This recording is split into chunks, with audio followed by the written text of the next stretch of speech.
আপনি চাইলে এরকম সুন্দর একটি ব্যাকগ্রাউন্ড অ্যানিমেশন ক্রিয়েট করতে পারেন আফটার ইফেক্টের মাধ্যমে অতি সহজে। So let's get started. প্রথমে আপনাকে একটি নিউ কম্পোজিশন ক্রিয়েট করতে হবে। কম্পোজিশনের সাইজ আমি 1920 বাই 1080 নিছি।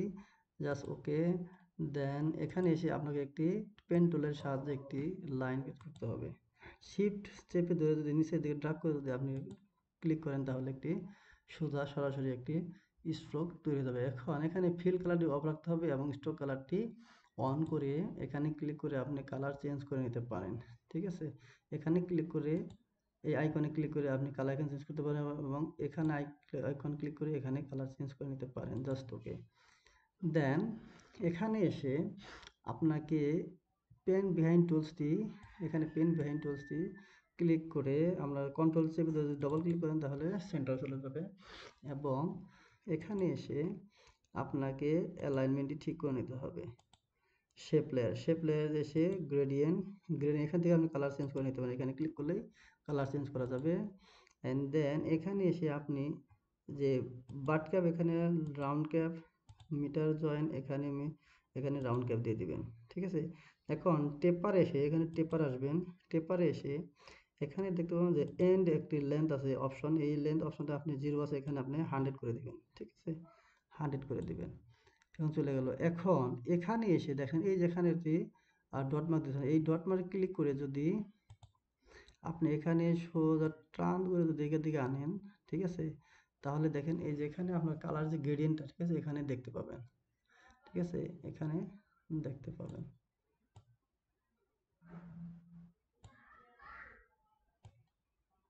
এটা হলো কালার গ্রেডিয়েন্টের একটি আপনার যে বারটা কালার গ্রেডিয়েন্টের লাইনটা, ঠিক আছে, এখানে আপনি ড্রা করে দেখতে পারেন কালার এখানে আপ ডাউন হচ্ছে। ঠিক আছে, দেখতে পাচ্ছেন আপ ডাউন হচ্ছে। যাক, আমি এভাবেই রেখে দিলাম। দেখি এখানে একটু অ্যাডজাস্ট করে নিতে হবে সময় নিয়ে। ঠিক আছে, জাস্ট আমি এভাবেই রেখে দিলাম। ওকে, ডান।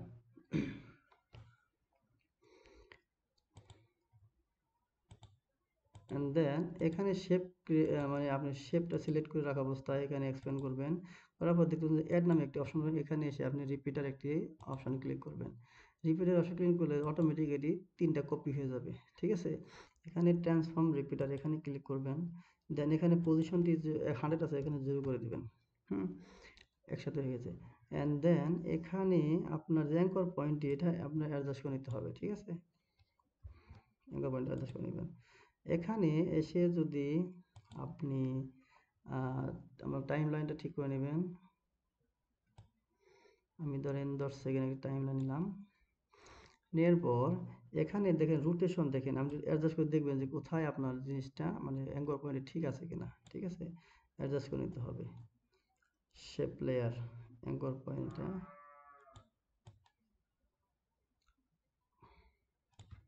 আপনার শেপ লেয়ারের ভিতরে যেতে হবে। দেন ট্রান্সফর্ম শেপ, এখানে এসে অ্যাঙ্কর পয়েন্ট আমি পজিশন ঠিক করে নিতে হবে।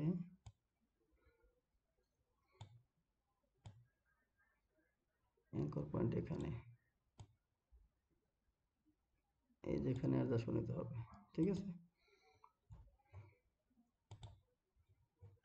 এখন আপনি রোটেশন অপশন দেখেন, এখন রোটেশন করেন। ঠিক আছে, অটোমেটিক রোটেশনটি এভাবে চলে আসবে।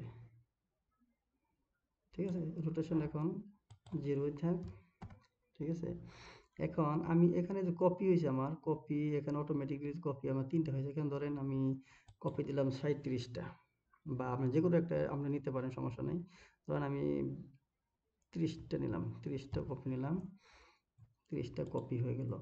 অ্যান্ড দেন এখানে রোটেশন যে একটি অপশন আছে, এটা আপনি আইকন ক্লিক করে আপনার টাইম লাইনটি একদম লাস্টে এনে যদি আপনি এখানে 45 ডিগ্রি 45 ভ্যালু দিয়ে দেন, ঠিক আছে, রোটেশন ভ্যালু এখানে এইভাবে চলে আসবে। এবং যদি প্লে করে দেখেন কি হয়।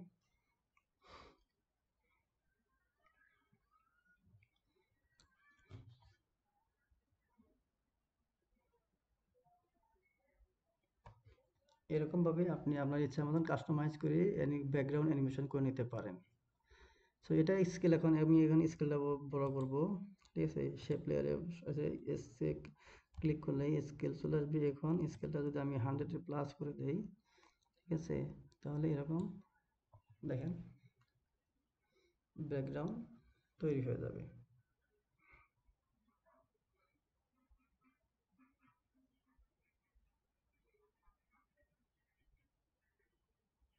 একটু সময় নিচ্ছে, কারণ লোডিং হতে সময় নিতেছে। সো গাইস, এরকম ভিডিও সুন্দর সুন্দর আপনি কাস্টমাইজ করে নিতে পারেন সুন্দরভাবে। আর একটু মানে মানে সময় নিয়ে যদি কাস্টমাইজ করে এটি সুন্দরভাবে, তাহলে আপনি আরও সুন্দর করতে পারবেন। তো যা হোক গাইস, এটা বেসিক একটি আইডিয়া। এভাবে আপনারা ব্যাকগ্রাউন্ড ক্রিয়েট করতে পারেন। যদি ভিডিওটি কারো উপকার আসে থাকে, তাহলে আমার পেজটি সাবস্ক্রাইব করে যাবেন, যাতে পরবর্তী ভিডিওগুলো পেয়ে যান। ধন্যবাদ।